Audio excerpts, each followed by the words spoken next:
Welcome back to TLDR's Daily Briefing for Wednesday, the 12th of March, 2025. In today's episode, we talk about the US's proposed 30-day ceasefire to end the war in Ukraine, Greenland's general election results, and why Georgia's former president has been sentenced to 9 years in jail. But first, Portugal's government collapses.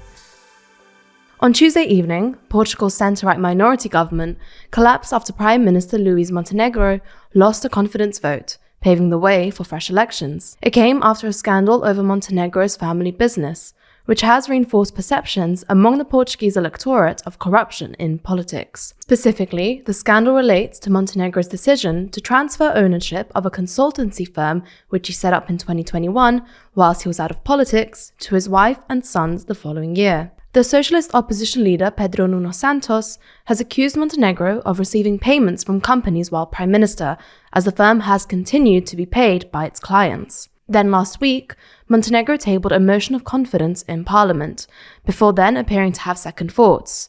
He tried to avert it last minute by offering the socialists a parliamentary inquiry, which they refused. The vote then went ahead on Tuesday and resulted in Montenegro's defeat and the toppling of his government. So what happens next?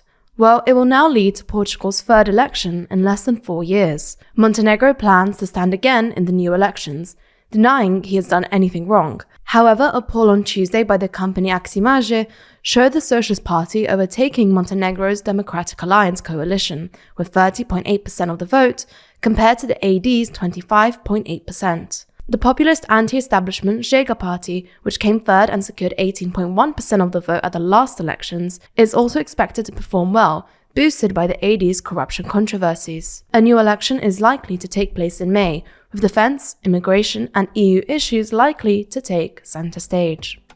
You're listening to TLDR's Daily Briefing. If you want more explainers on what's happening in the world, then you should check out TLDR's other channels. Today, we released videos on the implosion of Reform UK and whether Hungary could be kicked out of the EU. You can find those videos linked in the description or show notes for this episodes or by searching for TLDR on YouTube or Nebula.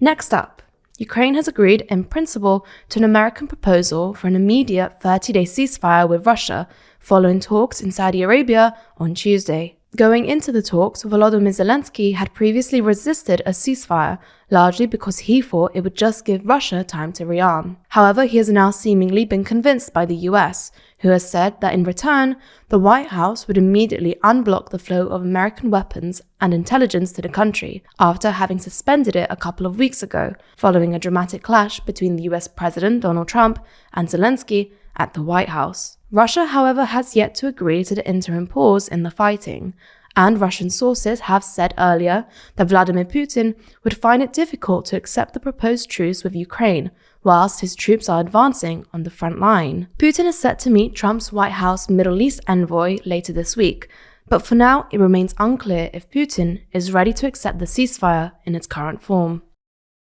Over to Greenland now, where voters unexpectedly picked a party backing a slower approach to independence in Greenland's general election on Tuesday, which was largely overshadowed by Trump's plans to take over the semi-autonomous region. Greenland's pro-business opposition, the Democratic Party, more than tripled its seats and won 20.9% of the vote, beating the incumbent left-wing coalition, which have historically dominated Greenland's parliament. For the Democrats' win, it seems that Greenlanders have chosen the slow road to independence.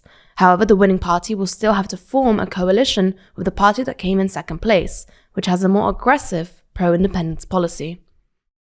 Finally today, a court in Georgia has sentenced the country's former president, Mikhail Saakashvili, to 9 more years in prison on embezzlement charges. Saakashvili rose to power during the 2003 Rose Revolution and pursued strong relations with the West during a 9-year presidency before losing power to Georgian Dream, a Kremlin-friendly party in 2013, whose leader, a billionaire businessman, remains Georgia's de facto leader. Saakashvili, who was already serving a 6-year prison term and has spent much of that time in a prison hospital, calls the charges politically motivated, as the ruling pro-Kremlin party clamps down further on the country's opposition. That's all for today. We'll be back with you tomorrow, so make sure you subscribe to wherever you listen. In the meantime, you can check out the latest episode of our podcast, The World Leader Leaderboard, where we discuss which heads of government are doing well and who's doing badly every week. You'll find the link to the episode in the podcast description.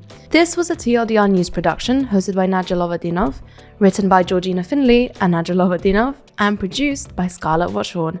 Thanks for listening. We'll be back again tomorrow.